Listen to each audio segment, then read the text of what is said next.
Tambak na nga, ejected pa si Jericho Cruz sa naging mainit na laban ng San Miguel Beermen at Taoyuan Pilot sa EASL. Habang what a clutch game ang ginawa ng Meralco Bolts, akala ng lahat back-to-back lose para sa PBA teams.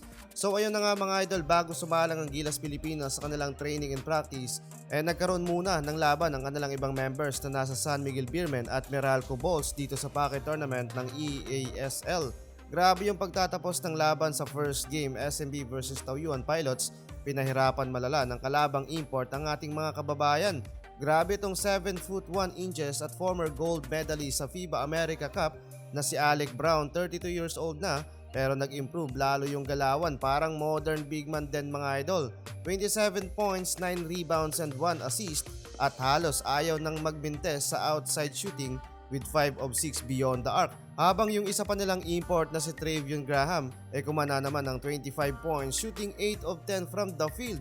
Sobrang efficient nila mga idol, both offense and defense. At isa pang 25 points para sa isa pa nilang local. Habang yung SMB, ramdam mo mga idol na halos hindi nagbigay ng effort doon sa naging laban. Susi din sana doon ng SMB na makasabay at maaring manalo yung effort nila, especially sa one-on-one defense. Maganda pa naman sana yung naging run nila sa early quarter at naging problema pa nila mga idol, nakakapag-commit din ng back-to-back turnovers yung kalaban. Pero anyari, sobrang alat naman ng SMB, hirap makapitalize yung ganong opportunity, o hirap nga bang magbalasa ng player si Coach George Gallant sa ganong kamada ng lineup.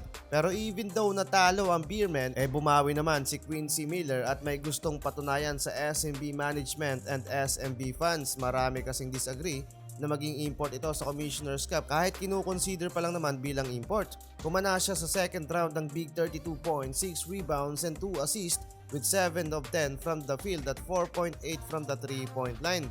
Pero sobrang nakakahiya mga idol dahil tinambakan tayo sa ating teritoryo, 85-101 sa pagtatapos ng laban.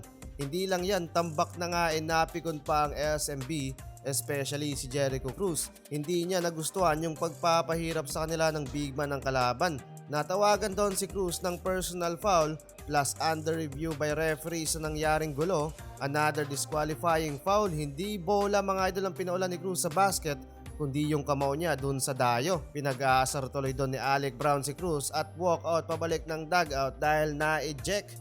Hindi ito yung unang beses na tambakan sa pocket tournament ng SMB dahil unang nangyari yung pagkakatambak nila sa EASL sa kamay pa ni na Renz Abando at ng anyang KJC.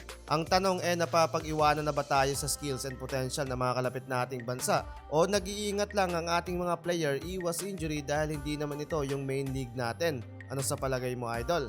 Habang sa double-header game, Meralco Bolts naman versus KCC Aegis, ipinagigante ng Meralco Bolts ang SMB.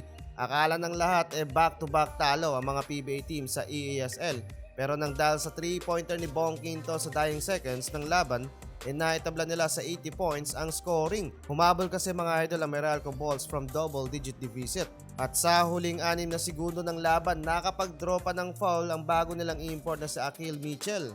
Buti na lang naipasok niya yung isang free throw at nagbintes pa yung isa. 80-81 ang final score at pabor yan sa Meralco Bolts. Lakas ng bagong import ng Meralco sa kanyang debut game.